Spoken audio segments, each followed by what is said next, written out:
नमस्कार महाराष्ट्र, मी आकांक्षा जावडेकर. महासप्ताह या आमच्या महाराष्ट्र विशेष बुलेटिनमध्ये तुमचं अगदी मनापासून स्वागत. या विशेष बुलेटिनमध्ये आपण आढावा घेणार आहोत या आठवड्यातल्या ठळक घडामोडींचा.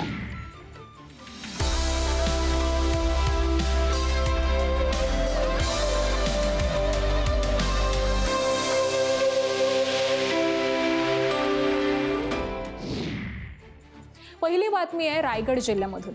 चौदार तळे सत्याग्रह या ऐतिहासिक घटनेच्या 99व्या वर्धापन दिनानिमित्त आयोजित अभिवादन सोहळ्याला मुख्यमंत्री देवेंद्र फडणवीस हे खास उपस्थित होते. यावेळी मुख्यमंत्र्यांनी चौदार तळे आणि तिथल्या परिसराची पाहणी केली आहे. मुख्यमंत्र्यांच्या हस्ते चौदार तळे जलशुद्धीकरण प्रकल्प आणि परिसर सुशोभीकरण प्रकल्पाची पायाभरणी करण्यात आली आहे. भारतरत्न डॉक्टर बाबासाहेब आंबेडकरांना वंदन करून चौदार तळ्याच्या सुशोभीकरणाच्या आणि तिथे विविध गोष्टी उभारण्याच्या संदर्भात जो आराखडा तयार केलेला आहे त्याचं भूमिपूजन देखील आम्ही आज केलेलं आहे. राज्य जलजीवन मिशन 2.0च्या प्रभावी अंमलबजावणीसाठी महाराष्ट्र शासन आणि केंद्र सरकारच्या जलशक्ती मंत्रालयाअंतर्गत येणाऱ्या पाणी पुरवठा आणि स्वच्छता विभाग यांच्यामध्ये महत्त्वपूर्ण सामंजस्य करार करण्यात आला. केंद्रीय मंत्री CR पाटील आणि मुख्यमंत्री देवेंद्र फडणवीस दूरदृश्य प्रणालीद्वारे यामध्ये सहभागी झाले होते. जलजीवन मिशन अंतर्गत राबवल्या जाणाऱ्या कामांची अंमलबजावणी ही सुनिश्चित करणं, त्याबरोबरच योजना गुणवत्तापूर्ण काम वेळेमध्ये पूर्ण करण्याचं लक्ष याद्वारे ठेवण्यात आलंय. या सामंजस्य करारानुसार डिसेंबर 2028 पर्यंत प्रत्येक ग्रामपंचायतीला हर घर जल प्रमाणपत्र हे प्राप्त करून दिलं जाणार असल्याचं लक्ष हे ठेवण्यात आलंय.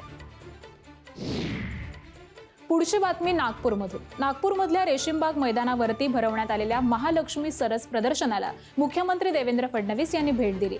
या प्रदर्शनामध्ये 404 स्टॉल्स आहेत आणि आतापर्यंत अंदाजे 10 कोटींची विक्रमी विक्री झाली असल्याचं मुख्यमंत्री फडणवीसांनी सांगितलं. या प्रदर्शनामुळे महिलांचं सशक्तीकरण होत असतानाच आता 12 जिल्ह्यांमध्ये उमेद मॉल सुरू होणार असून त्याची व्याप्ती नंतर 36 जिल्ह्यांपर्यंत वाढवली जाईल असं देखील यावेळी सांगितलं. याच दरम्यान मुख्यमंत्री फडणवीस यांनी गावांमध्ये जाऊन AI तंत्रज्ञानाचं प्रशिक्षण देणाऱ्या ज्ञानरथाचं देखील उद्घाटन केलंय.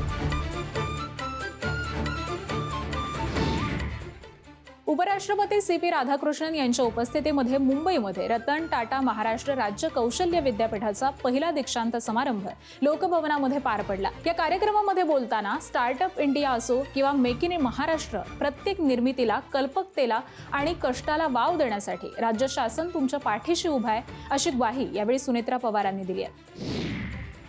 तळागाळातील नवोद्योजकांना भक्कम आर्थिक बळ देण्यासाठी आपण मुख्यमंत्री उद्योजकता महाफंड सुद्धा स्थापन करण्याचा निर्णय घेतला आहे. या माध्यमातूनच प्रतिभावान तरुणांच्या कल्पना फक्त स्वप्न न राहता प्रत्यक्ष उद्योगरूपी वास्तवात उतरतील असा आमचा विश्वास आहे.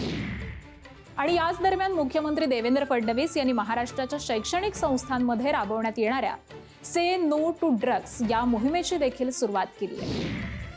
या पुढची बातमी आहे पंतप्रधान मोदी आणि उपमुख्यमंत्री एकनाथ शिंदे यांच्या भेटी संदर्भातली.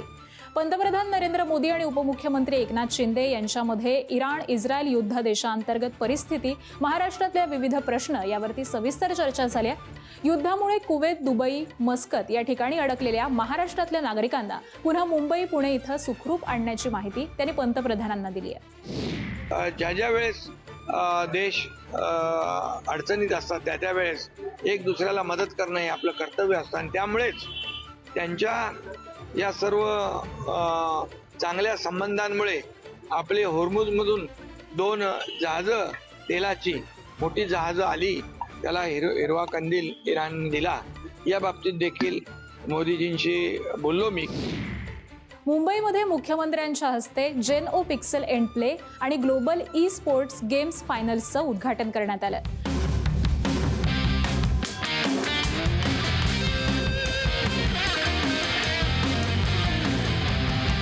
या उद्घाटन प्रसंगी राज्य शासन क्रिएटर्स आणि ब्रँड यांच्यातील दरी कमी करण्यासाठी प्रयत्नशील असून क्रिएटर्ससाठी मजबूत इकोसिस्टीम तयार करण्यावरती भर दिला जातोय. तसंच AVGC धोरणाद्वारे क्रिएटर इकॉनॉमीला चालना दिली जात असल्याची माहिती ही मुख्यमंत्र्यांनी दिली आहे. आणि या बातमीसह वेळ झाली आता इथेच थांबण्याची. ताज्या घडामोडींसाठी पाहत रहा ABP माझा.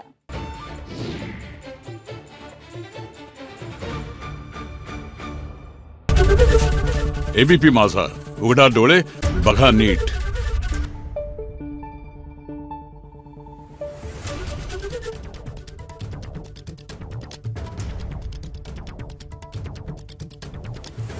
आहे.